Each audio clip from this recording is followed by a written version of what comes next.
welcome back to the Trust Your Worth podcast. You guys, we're here, season 2. Oh my gosh, I'm so excited. Thank you so much for listening, for helping me get this far. I couldn't have done it without y'all, so thank you. Thank you so much.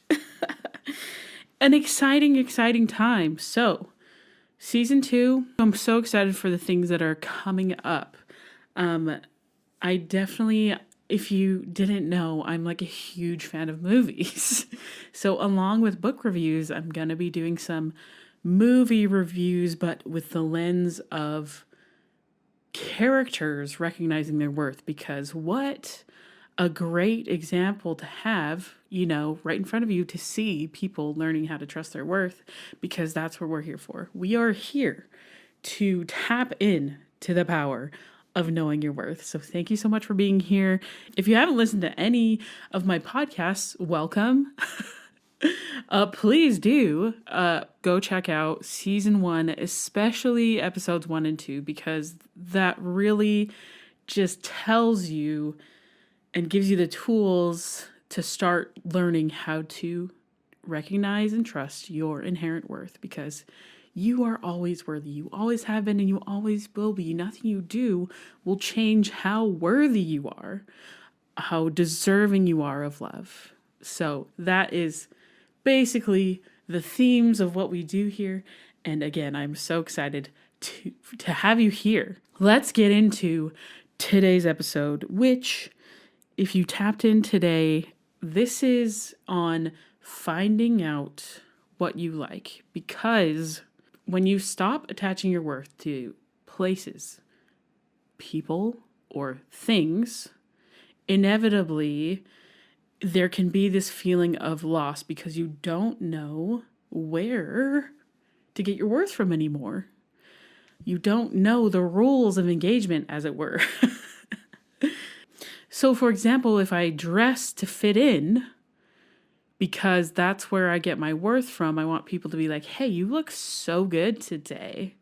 You are wearing the most trendiest coat I've ever seen.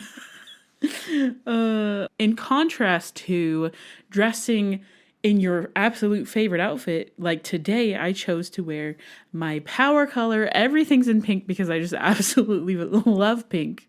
So if you didn't notice, my background's pink. It might be hard to see because the lights are bright. My microphone's pink. The cord to the microphone is even pink. Because I absolutely love it. And I don't care if you like it or not, because I care that I like it. Sometimes it can be hard to find out what we actually like when we've sort of healed from getting our sense of worth from other people or other things or the things that we're doing. So that is what today's episode is. Let's get into finding out what you actually like.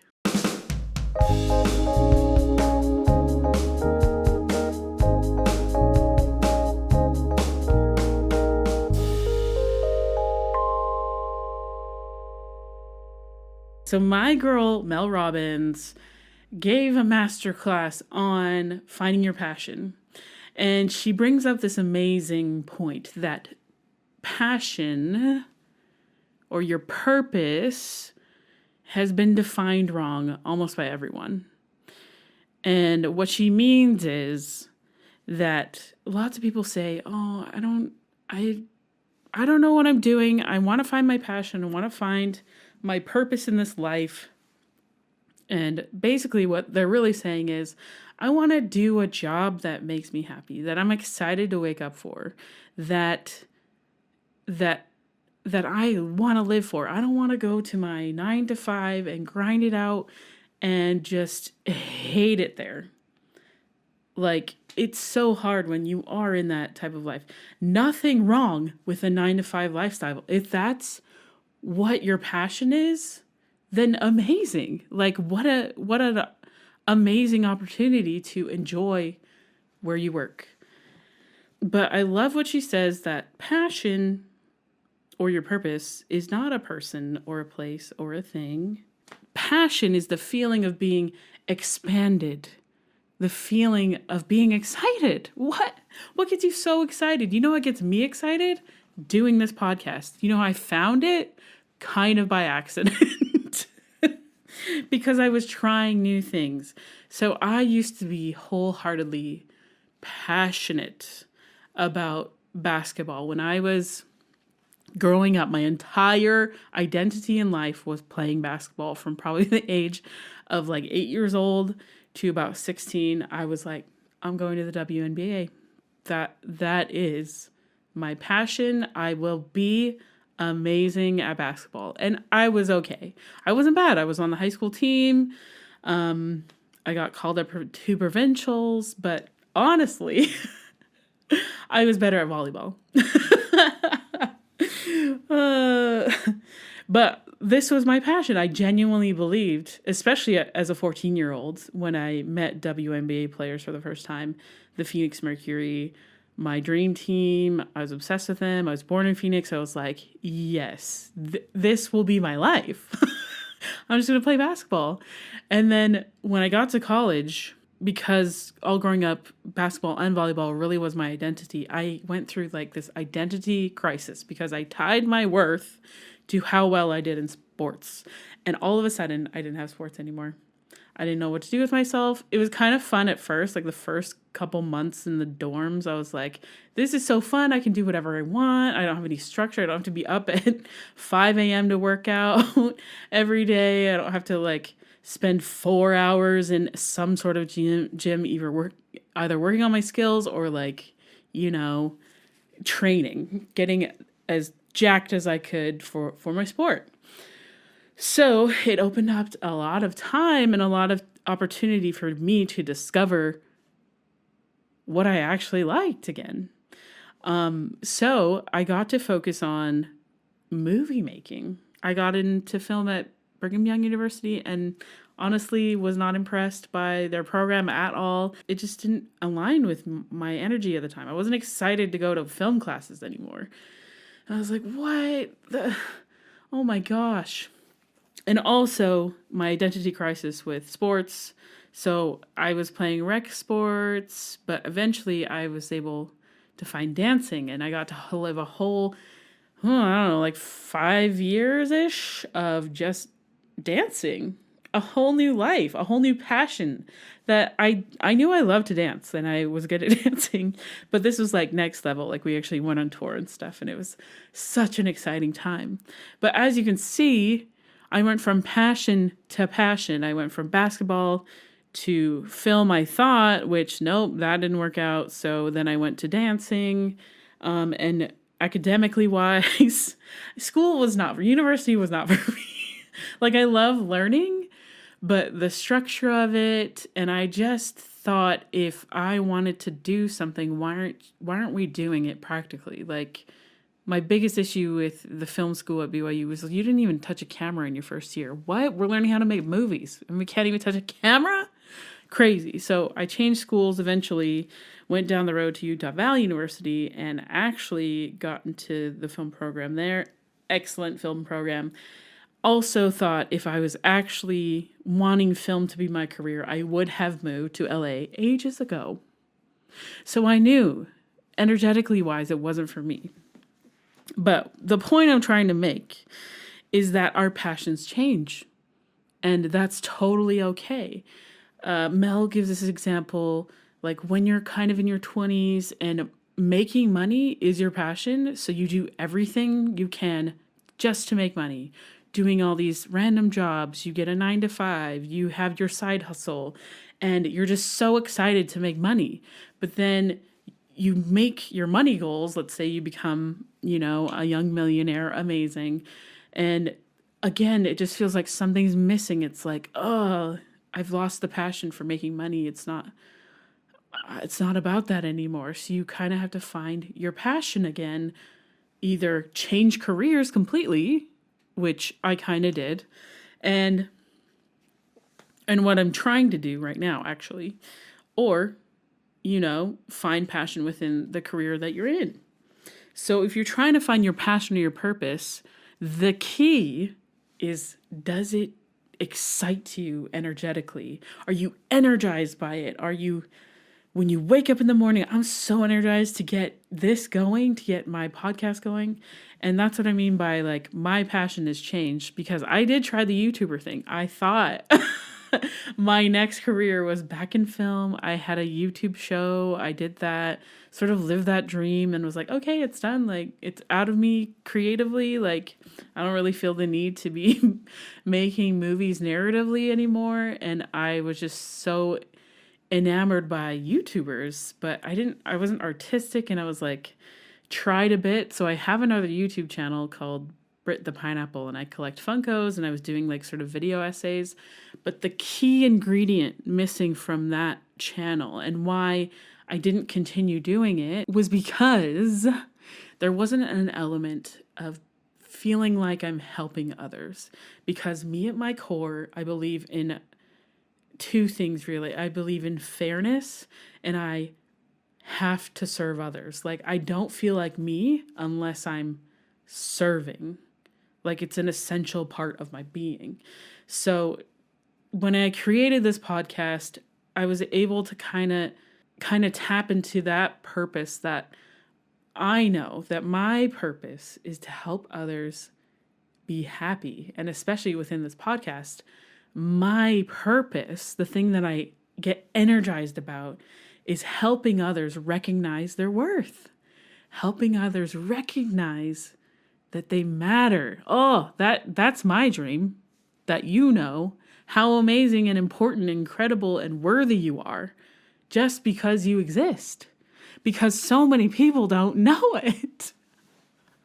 Which is like crazy, because I feel like we could solve so many problems when we recognize our inherent worth. Because when we recognize our worth, we recognize that other people have worth, and we treat others differently, and we treat ourselves differently. Like, my self-talk from 3 years ago when I started this journey is absolutely a 180. I went from calling myself to, you ugly, heinous beast in the mirror, nobody loves you, to, you beautiful, angelic creature. You are so loved. You are so needed. Let's go attack this day. And I didn't believe it was possible when I was in the depths of my despair. I didn't believe that I was worthy. And now I know that I'm worthy.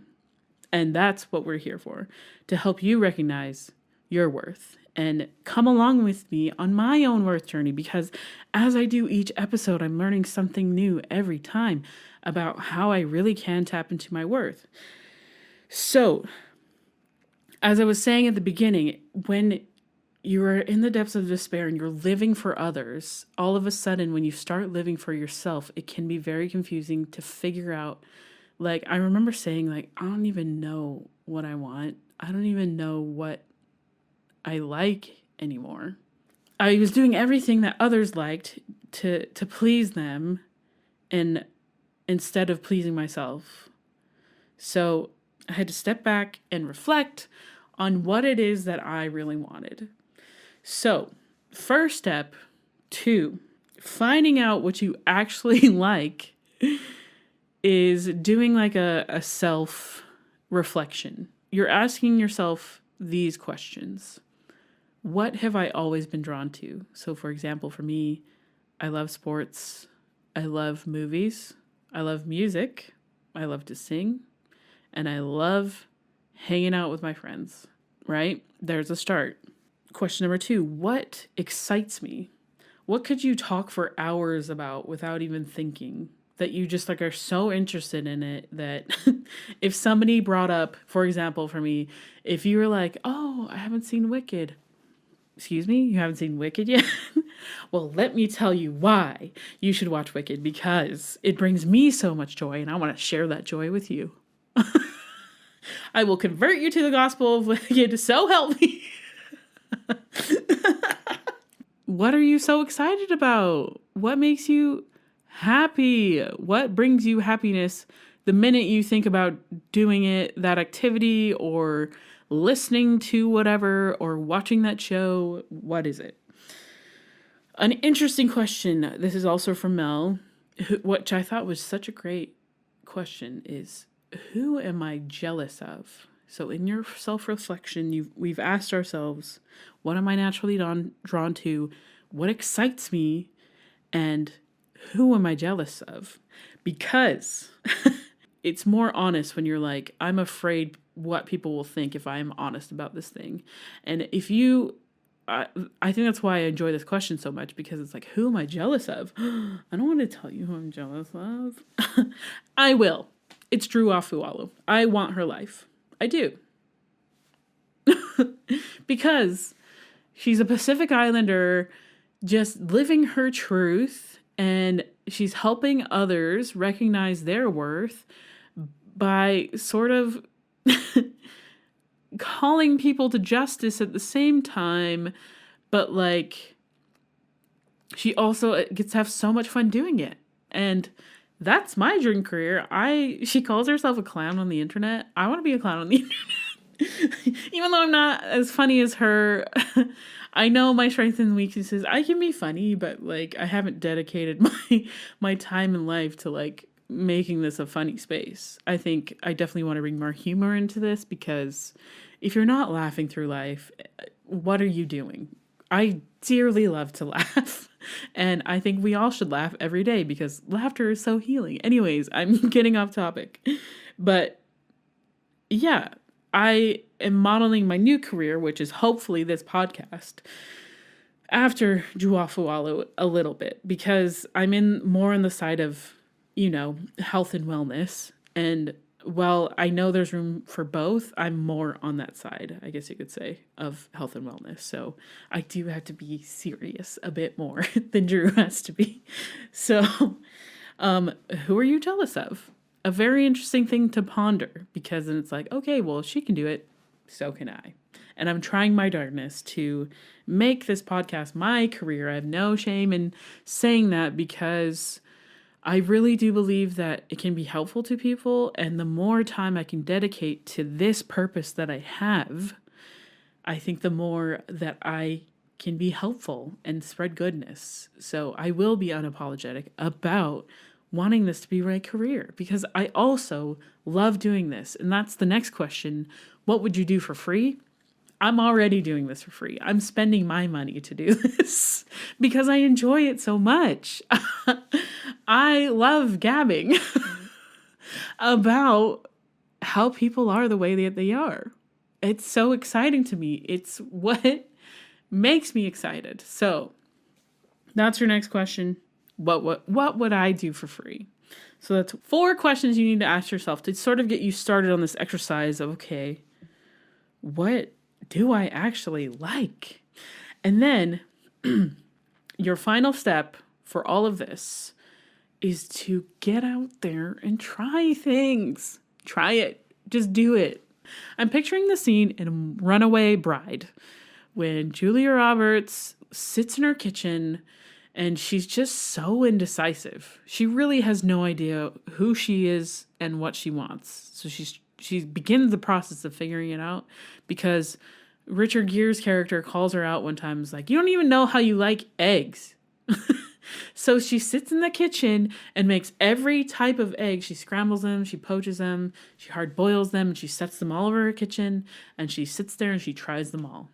Because how are you supposed to know what you like if you're not trying things, if you're not trying to figure it out, going through that process? I love that she took the time to be like, I hate scrambled eggs, but I loved them poached ones. So just get out there and try things. Try it. The reason I got into dancing was because I tried it.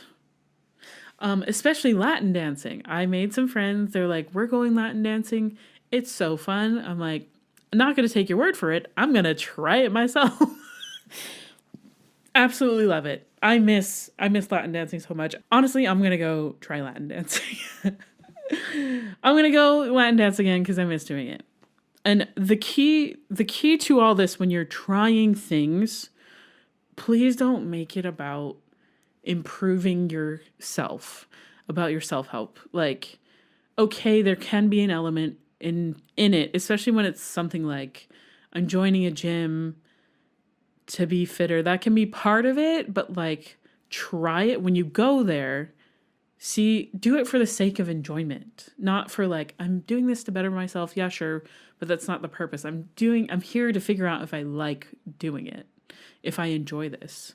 And then do other things that you love for the sake of just enjoying them.